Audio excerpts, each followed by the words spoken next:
haces, Axel? Hola, ahí voy. Perdonen, queridos y queridas Beatboxers, pero parece ser que nuestro amigo Axel está... ¿programando? Hola, sí, ahí voy. Ya dijiste hola, pero oye, pon atención y tenle un poquito de respeto a nuestra audiencia, por favor, ¿eh? ¿Qué onda, Beatboxer? ¿Cómo andan? Yo soy su amiga Gaby. Pásenle a esto que se llama Beatbox, Prácticas del Tecno Cotorreo, el programa correspondiente a la asignatura de Saberes Digitales. Perdón, es que acabo de conocer el HTML y me piqué. Estoy haciendo una página. Y yo soy Axel. ¿Y cómo lo haces? Eso de programar, digo. Pues justamente de eso se va a tratar el programa de hoy. Vamos a hablar del HTML, que significa Hypertext Markup Language, algo así como lenguaje de marcas de hipertexto. ¡Órale! Ya nos pusimos intensos. ¡Ya sé! Además vamos a hablar del CSS, que significa Cascading Style Sheets, o lenguaje de hojas de estilo en cascada. Suena complicado. ¿Sí lo vamos a lograr? ¡Claro! Vamos a tener una sección de hágalo usted mismo. También vamos a revisar unas apps. Finalmente los sitios de internet están hechos con estos lenguajes, así que tómalo como una especie de radiografía de todo lo que vemos a diario. ¿Cómo ves? ¿Te late? Y además vamos a hablar con un especialista, Raimundo Guerrero, quien nos va a dar mucha luz sobre estos temas. Yo soy Pepe Pepino.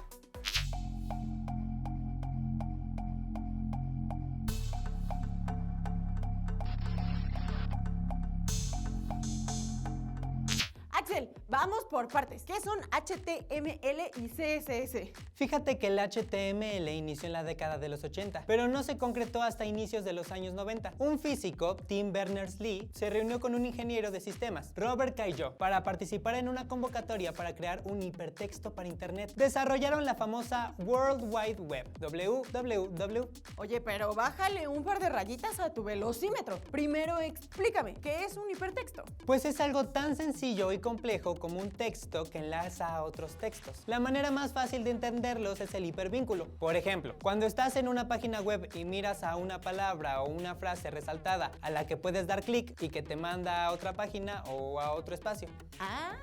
Ya entiendo. ¿Y cómo funciona el HTML? Funciona a base de tags o etiquetas que sirven para ordenar el contenido. Vamos a hablar de unas herramientas y apps para aprender a usarlo, pero te puedo adelantar algo. Así se ve una indicación de forma muy sencilla cuando programamos con HTML. Como puedes ver, utilizamos los signos menor y mayor para la etiqueta y el signo de diagonal invertida para indicar el fin de la etiqueta. ¡Órale! Ya te estás haciendo un experto. Oye, ¿y el CSS qué onda? Pues el CSS se creó porque el HTML no había sido diseñado para poder formatear una página web. A lo largo de los años se fueron creando nuevas versiones de HTML y en 1996 se desarrolló el CSS para resolver el problema de poder utilizar distintas fuentes, fondos de colores y estilos. ¡Wow! ¿Y cómo podemos aprender a utilizar HTML? Pandilla digital, no coman ansias. ¿Qué les parece si vamos a la siguiente sección para conocer algunas apps que nos pueden ayudar? Antes quiero detallarles que tanto HTML como CSS son lenguajes de etiquetas y no precisamente de programación pepinolas.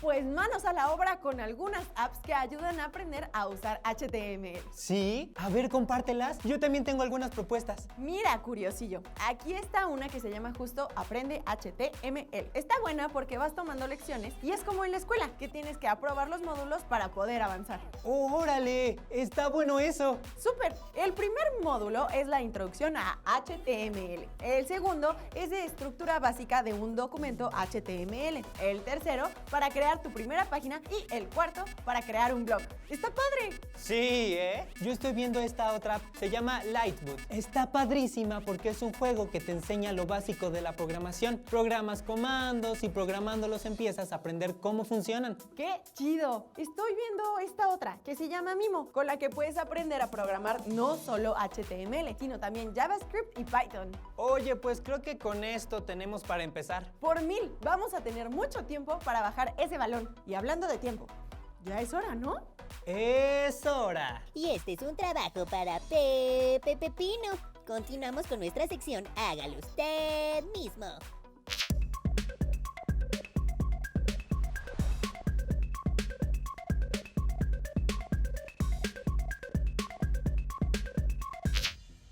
Hoy vamos a hablar de HTML y CSS. Estrictamente no son lenguajes de programación, ya que no realizan funciones o no hacen cálculos de acuerdo a una condición. Estrictamente se les conoce como lenguajes de presentación. El HTML, primero, por sus siglas en inglés Hypertext Markup Language o lenguaje de marcación de hipertexto, se refiere a este lenguaje que nos permite escribir páginas web, páginas.html.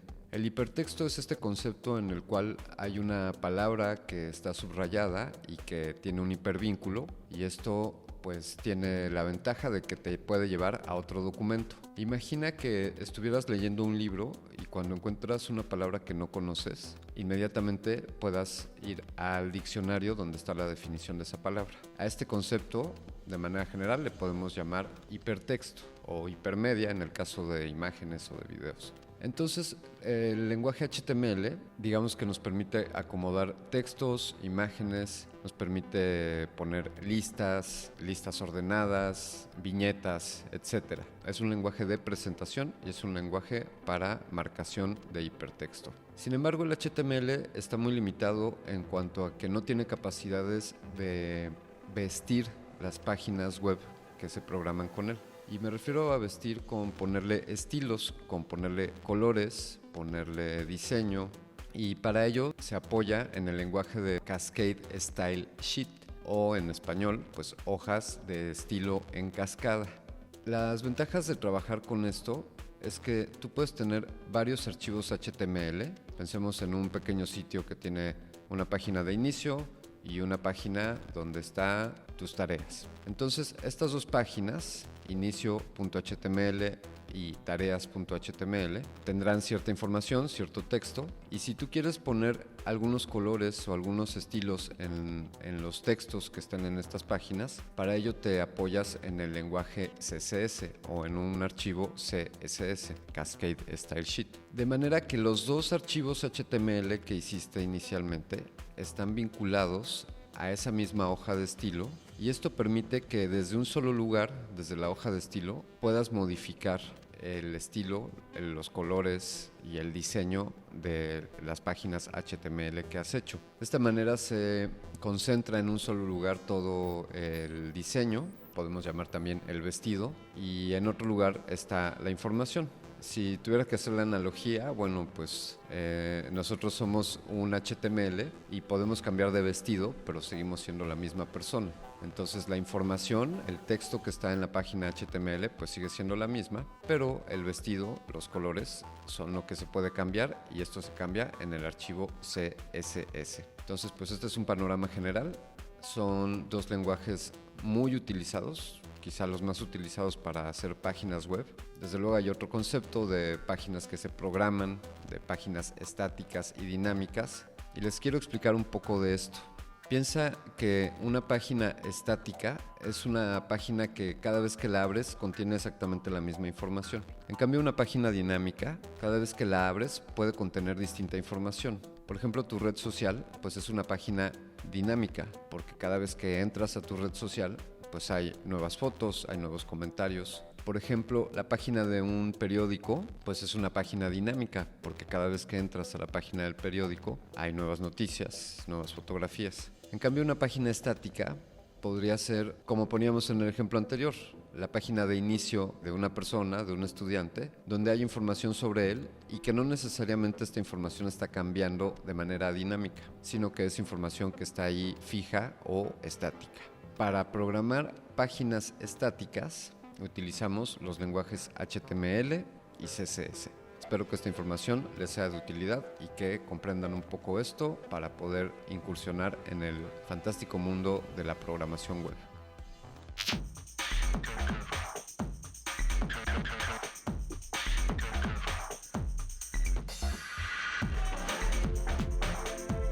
Muchas gracias por toda esta info que estuvo rifadamente pepinesca. Vientos, Pepe Pepino. Andas muy prendido hoy. Oye, Gaby, ya podrías empezar con tu página web, ¿verdad?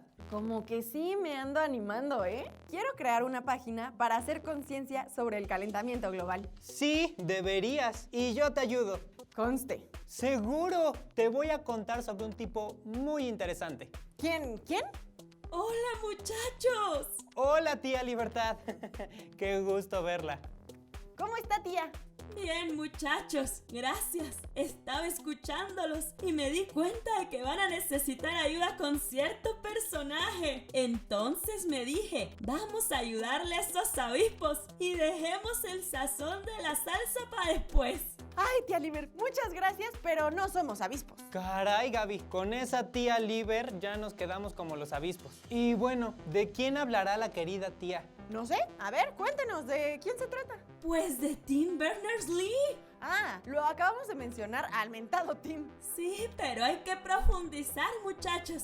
Él es ni más ni menos que el padre de la World Wide Web. Fue el primero que estableció comunicación entre un cliente y un servidor utilizando el protocolo HTTP. Esto sucedió en 1990. ¿Cliente? ¿Servidor? ¿HTTP? Oiga, a ver.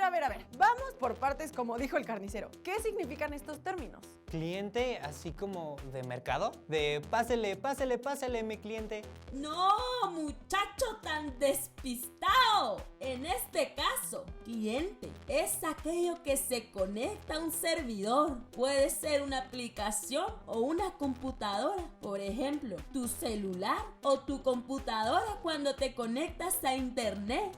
¿Y servidor? Ese es así como, ¿tienes a tu humilde servidora? No, mi niña linda. ¿Te han dicho que tienes porte pa'l son jarocho? Servidor es la computadora o serie de computadoras que reciben la petición del cliente y le dan una respuesta. Incluso en una misma computadora pueden haber varios servidores. Oigan, ya, serios. ¿Y HTTP?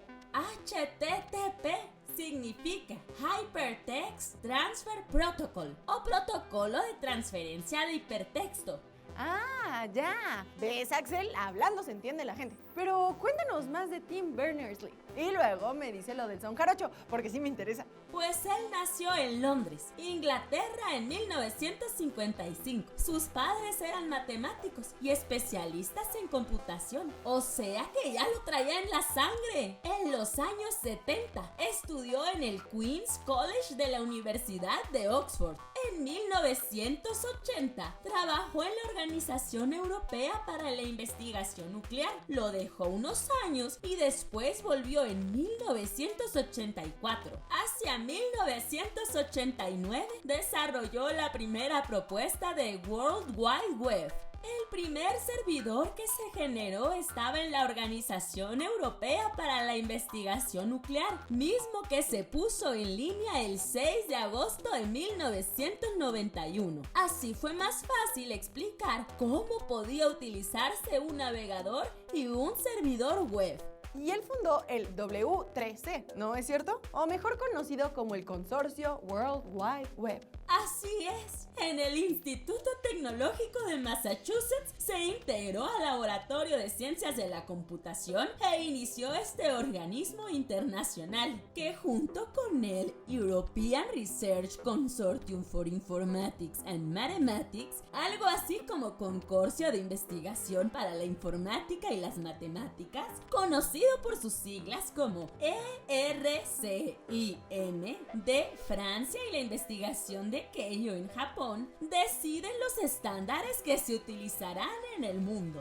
Es cierto, recuerdo que hablamos hace algunos programas de la inclusión en la web, además de esa búsqueda de realizar páginas que pueden acceder personas con ciertos impedimentos. ¡Exacto, muchacha mía! En 1999, Tim Lee escribió un libro llamado Tejiendo la Red, donde comenta por qué la tecnología web debe ser libre y gratuita. Como puedes ver, es una persona fundamental no solo para las ciencias computacionales, sino para la historia moderna de la humanidad. Claro, yo no sé tú, Axel, pero no puedo imaginarme mi vida sin la web y sin internet. Yo tampoco. Y creo que muy pronto nos pondremos a programar unas páginas, ¿no, Gaby? Sí, muchas gracias, tía Libertad. ¡Hasta la próxima, mis queridos avispos! Adiós, tía Liber. Y ahora, amigos digitales, es el momento de ir a la entrevista con Raimundo Guerrero. Él es diseñador web especializado en marketing interactivo, diseño web, multimedia y posicionamiento web.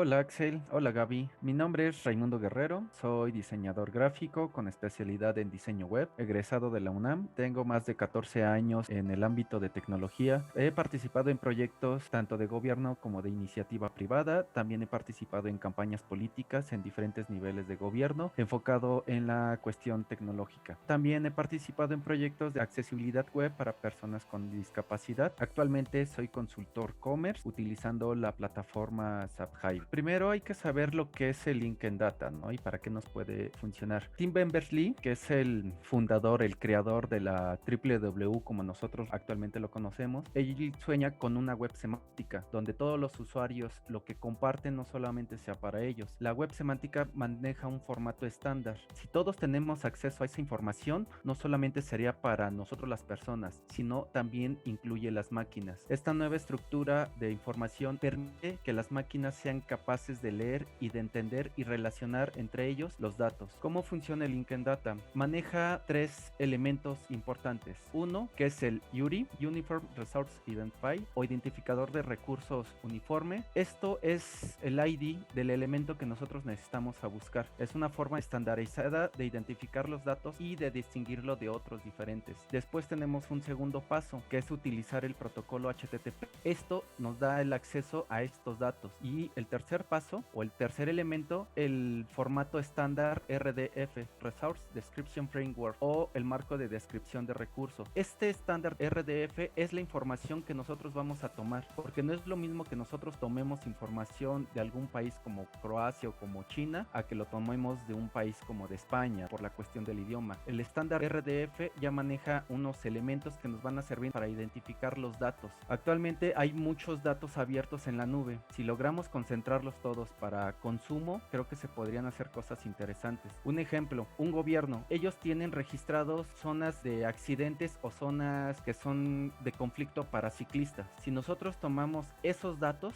que son Open Data, los mapeamos y los bajamos a una aplicación, podríamos ver esos lugares donde ha habido accidentes y tomar medidas necesarias. El HTML es un lenguaje estático, se utiliza para el desarrollo de sitios web, Hypertext Markup Language, en español lenguaje de marcas hipertextuales. De hecho, esto está desarrollado por la WWW, World Wide Web. Este lenguaje se acompaña por hojas de estilo, comúnmente llamados CSS. En sí, tú puedes editar o maquetar una página web por medio de HTML, pero la vas a ver completamente en blanco y completamente en bruto. El texto no tiene estilo, no tiene un acomodo. Las hojas de estilo te ayudan a darle un formato, a darle diseño y a darle un acomodo. El HTML va muy vinculado con la hoja de estilo para que tenga esa visibilidad y obviamente en los navegadores se vea correctamente. Los demás lenguajes de programación complementan al HTML, como por ejemplo PHP, Java. Estos lenguajes se utilizan para generar procesos dinámicos que nativamente el HTML no lo tiene, como por ejemplo subir o guardar fotografías, subir un video y poder reproducirlo, hasta procesos mucho más complejos, fórmulas matemáticas, visualización de los mapas y la ubicación en tiempo real. Por lo mismo que HTML es un lenguaje estático, no permite generar interacciones con los usuarios. Antes era solamente veías las imágenes, el texto, le dabas clic y ya. Hoy tenemos animaciones. Todo esto ha ido evolucionando por medio de la WWW,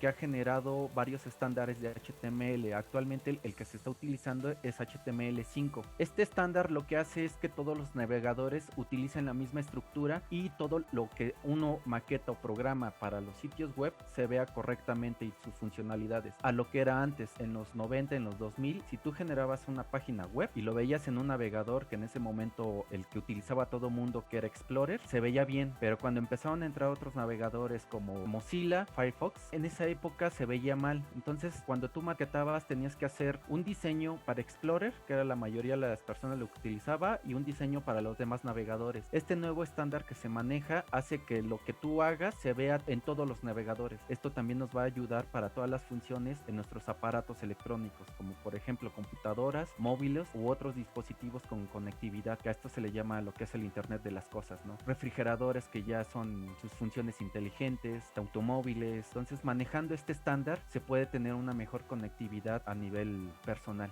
Si quieres aprender a utilizar y practicar HTML, pues qué mejor que utilizar su plataforma nativa, ¿no? Usar la web. Hay muchos cursos gratuitos en YouTube, páginas de enseñanza, y como en todo, es agarrarle gusto, practicar hasta que la lógica de maqueta programación sea fácil de entender. Uno de los sitios que les puede ayudar para entender estas nociones sobre HTML y hojas de estilo se llama w3school.com. Como siempre, es un gusto estar con ustedes. Si quieren saber más sobre mi trabajo, pueden entrar a mi página personal, que es artaweb.com, o seguirme en mis redes sociales. En Facebook me encuentran como Ray Guerrero. Es un placer haber estado con ustedes y éxito en todo.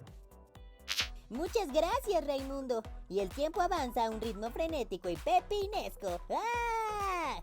Gaby, estuvo buenísimo este programa, ¿no te parece? Creo que estamos adentrándonos en un mundo fascinante. Es como la arquitectura de la internet. Muy bien dicho. A mí me contó un primito que ya está pensando seriamente en estudiar una ingeniería en sistemas. Órale, pues debería, porque el HTML y CSS son apenas el inicio. Además de estos lenguajes de etiquetas, también hay otros códigos para programar cosas más complejas. Claro, y además de páginas web, también puedes hacer apps y quién sabe, en una de esas le pegas al gordo. Pandilla Digital, todo es cuestión de tener ganas y ser muy aplicados. Gaby, ¿por qué se están cerrando las páginas? Es que ya es hora de irnos. Ay, ¿tan pronto? Pues ya que. Oye, ¿de qué va el próximo programa? Vamos a aprender las condicionales y las bases de una instrucción o conjunto de instrucciones. ¿Cómo? Yo pensaba que ya estábamos listos para programar, ¿no? Pues ahí la llevamos. Tenemos que ver cómo se toman las decisiones. En la programación hay condiciones. Cuando tomas decisiones, siempre usas condicionales. Nosotros también tomamos decisiones de acuerdo con las variables que entran. Decidimos qué responder. Oye, me muero de ganas. ¿Cómo lo podemos aplicar? Pues espera al próximo programa y verás. Vale, aquí nos vemos en Jóvenes en TV. No me lo pierdo y no se olviden de consultar nuestras redes sociales. Y no se olviden que yo soy Pepe Pepino. Mucha suerte y nos vemos pronto.